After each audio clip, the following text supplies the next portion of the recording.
Many of us feel that his ideas are controlled by many parts of society, starting from the parents, then friends, up to government institutions through their official and unofficial channels. The school begins to indoctrinate its child pupils with ideas, values, and outlooks on life that are identical to those that the state wants to have in their minds when they grow up and become adult citizens, for the purpose of preparing them to assume the responsibilities of its government in the future.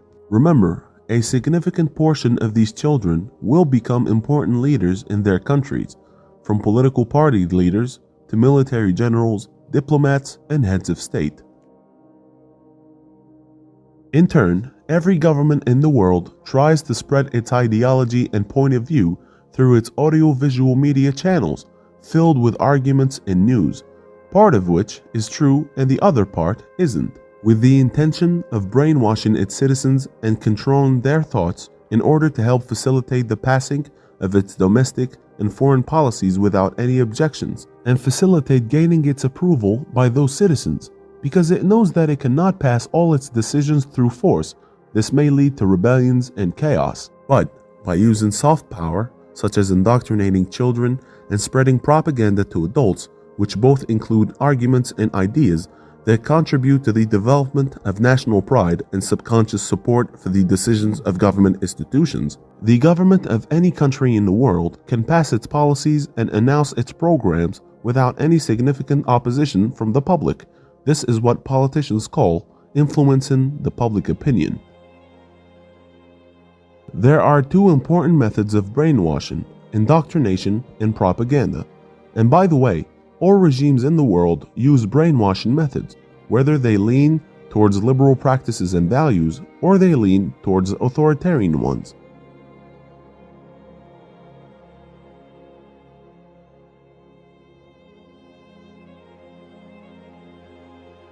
Indoctrination is teaching and training a person with a weak understanding a particular belief, ideology, or way of life through the technique of constant repetition, without allowing him to discuss or question that belief, while demonizing all other beliefs or ideologies. Indoctrination generally targets children in schools and scouts due to their weak understanding of the fields of life and their inability to comprehend the social and political events that happen around them. The constant repetition of a certain idea forces the mind to accept it, especially if that person does not have any opinion regarding the issues of the world. Rewards and punishments are used depending on the circumstances. In general, instructors test their pupils on what they have learned through exams. Consequently, if the pupils pass the test, they would be rewarded, and if they fail, they would be punished. Students also can be punished when they insult and ridicule the belief or ideology in which they were indoctrinated. Also, the use of supernatural rewards and punishments, such as promising pupils to enter heaven in case of behaving according to what their ideology says, and threatening them with hell in case of doing the opposite of what their ideology says, is one of the most prominent indoctrination techniques among religious instructors. This is an important step in indoctrination. Instructors usually do not allow their indoctrinated pupils to question the doctrine or ideology that they have been taught, for fear of exposing any shortcomings, defects, weak arguments, or disturbing facts that the doctrine may possess. For example, many Muslim religious scholars do not allow people to question what happened during the first fitna and the fighting that took place between the companions of the Prophet Muhammad after his death, for fear that people will abandon Islam after realizing that even holy people like the companions of the Prophet Muhammad violated his teachings and the laws of Islam, as the Saudi Imam Ibn Uthaymin explained in this matter.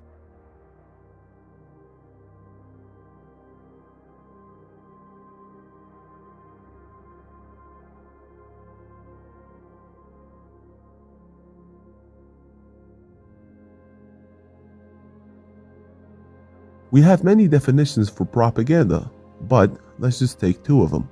NATO's 2011 Guidance for Military Public Affairs defines propaganda as information, ideas, doctrines, or special appeals disseminated to influence the opinion, emotions, attitudes, or behavior of any specified group in order to benefit the sponsor, either directly or indirectly. American political scientist Harold Lasswell defined propaganda as the expression of opinions or actions carried out deliberately by individuals or groups with a view to influencing the opinions or actions of other individuals or groups for predetermined ends and through psychological manipulations. For your information, states and governments direct their propaganda towards all people, meaning towards their own people and towards the people of their enemies.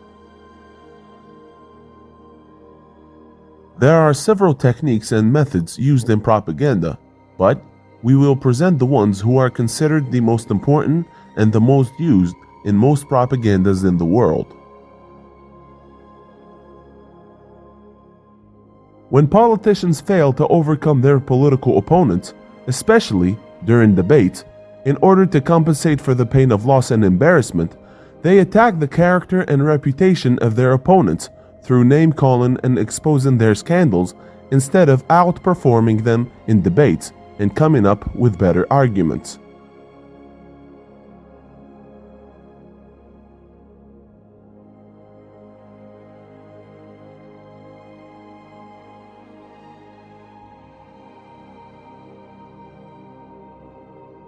As we saw for the repetition technique in the section of indoctrination, the constant repetition of a certain point of view or opinion leads to its adoption in people's minds in an unconscious way.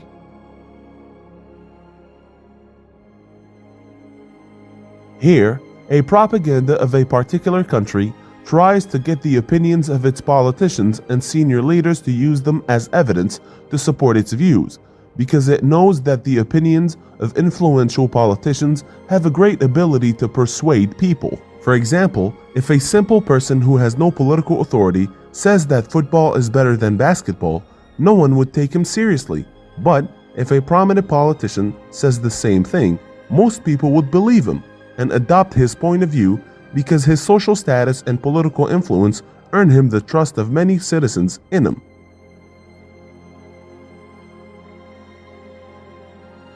Here, a propaganda tries to persuade people by appealing to their prejudice, fanaticism, patriotism, and also appeal to feelings instead of logic and objective arguments. Many emotional speeches made by senior leaders of countries and military parades help developing feelings of national pride and patriotism. This technique tends to increase polarization and is used especially in conflicts, is when a propaganda wants to convince people that its opinion is the correct one.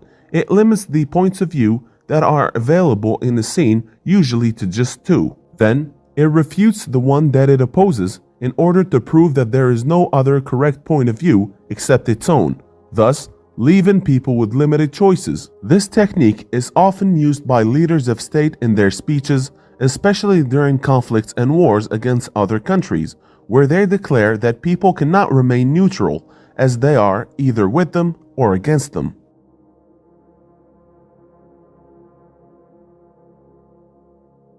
Politicians employ this technique in their speeches to attack the objective and neutral viewpoints because objectivity possesses facts that usually do not align with their agendas.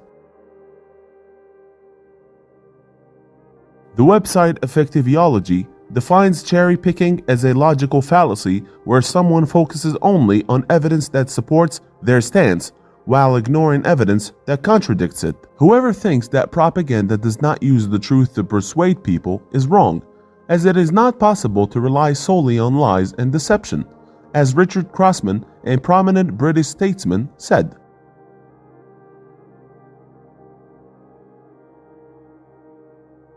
But when politicians use the truth for propaganda purposes, they usually don't tell the whole truth. They only reveal a small part of it and hide the part that doesn't match their agendas and desires. This is called cherry-picking the truth. For example, when they give examples of events related to the violation of international law, many American politicians cite the example of Russia's violation of international law when it invaded Ukraine in 2022 without obtaining the approval of the UN Security Council. But often, they do not tell even a single word about their country's violation of the same law when America invaded Iraq in 2003 without obtaining the approval of the Security Council. This technique aims to convince that the views of the propagandist reflect the common ideas that exist among most classes of society, not just the educated, wealthy, or powerful ones, in addition to speaking in a language that is easily understood by most people. Many communication experts say that this technique is the basis of the populist rhetoric that we find in many politicians. Plus, they adopt the views that are commonly found in most people's minds and incorporate them into their official policies, along with their use of words and signs that common men and simple-minded people understand and use frequently in their daily lives, such as sarcasm, dancing, and sometimes even profanity. The most prominent example is the former US President Donald Trump. The cult of personality begins to appear among people when a certain propaganda creates a heroic, attractive, and ideal image of certain heads of state or military leaders, and usually that image is too unrealistic and most of the time greatly exaggerated. There are many examples of many figures in history who were portrayed with an exaggerated aura. British writer Karen Armstrong said in her book Muhammad, A Prophet for Our Time, which talks about the life story of the Islamic prophet Muhammad and the history of the beginning of Islam, that the first biographies of the Prophet, such as the book Sirah Nabawiyya by Ibn Ishaq, which talked about his stories with his companions, depicted them with an exaggerated heroism and unrealistic set of abilities, so that it would appear to the reader that the Prophet and his companions were not even humans. Nowadays, many of Donald Trump's supporters sanctify and praise him exaggeratedly, presenting him as a national hero and saying that many people dream of becoming like him. All this is called the cult of personality. The most commonly used techniques in propaganda are demonizing the enemy and dehumanizing him. For example, Nation A's propaganda mocks its enemies, such as Nation B and Nation C, and portrays them as devils who look to destroy it. It also dehumanizes its people and makes them appear as subhumans in order to justify killing them. The most prominent example of the demonizing propaganda is the British propaganda during World War I, which portrayed Germany as a monster that wants to destroy Great Britain. And the most prominent example of the dehumanizing propaganda is the German propaganda during World War II, which depicted the Jews as human animals, which led to justifying the genocide of the Jewish people, which we call nowadays the Holocaust. Demoralizing the enemy is an effective way to win any conflict or war, by instilling doubt into the psychology of the enemy's people and ridicule him through posters, newspapers, radio, and television. There are many examples of propaganda of many major countries that show their attempt to demoralize their enemies during war. Slogans are sentences that contain attractive and eye-catching words that sometimes rhyme that no one can forget. Government propagandas often use slogans to advance their agendas and policies. Spreading false news greatly deceives people and enables governments to control their minds. Let's mention the example of Russia. Weeks before the Russian invasion of Ukraine in February 2022, Russia's deputy ambassador to the United Nations, Dmitry Polyanskiy, stated that Russia had no intention of invading Ukraine. In the end, it turned out to be a lie. There is another example of spreading false news, which is the statement of senior American officials months before the Iraq War in 2003, where they claimed that Iraq possessed weapons of mass destruction. This statement was not true, as Iraq had never possessed such weapons and did not even have the financial capabilities to manufacture them due to the economic sanctions imposed on it by the US. But American politicians was forced to provide false information in order to create a pretext and a justification to fool and convince simple-minded people into invading Iraq. Many government-controlled media stations do not expose news that could harm the reputation or prestige of their government and implement a media blackout on these news so that they don't reach the general population. For example, many countries during the war do not declare the real number of their casualties for fear of demoralizing the public on the home front. Also, many countries do not disclose how much foreign debt they owe for fear of making foreign investment reluctant to invest in their economy. It is the exaggeration in the publishing of the news about a specific topic or exaggeration in the praise of a specific political figure, such as exaggerating statistics of the economic growth of a specific country or deifying presidents or kings. Exaggeration helps attract attention to the news or the praise and get many people to talk about them, whether they are true or false.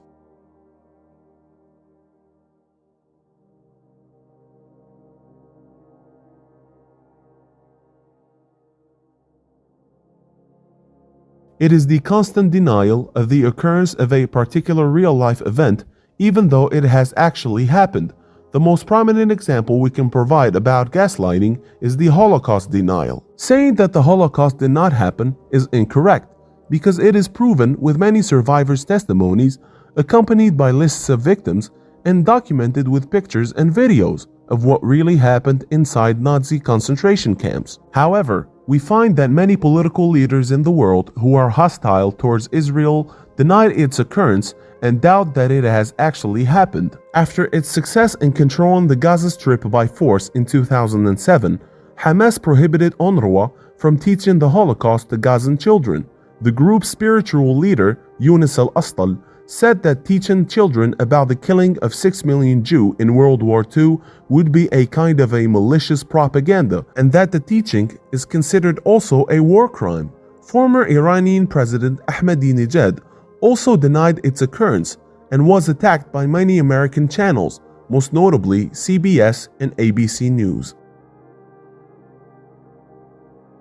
According to the Wikipedia definition, is a pejorative for the strategy of responding to an accusation with a counter-accusation instead of a defense of the original accusation. This technique is used by many countries in their arguments, as it shifts the blame away from themselves and transfers it to the parties that blamed them in the first place, using the phrase, "What about you?" For example, after France announced that April 24th would become the day of commemoration of the Armenian genocide at the hands of the Ottomans during World War I, and reminding Turkey with the need to recognize what the Ottoman Empire had done, Turkish Foreign Minister Çavuşoğlu attacked France and declared that Turkey doesn't need a lecture from a country that had also carried out major massacres during its colonization of Algeria and colluded with the Rwandan government during the latter's genocidal campaign against the Tutsi tribes in 1994.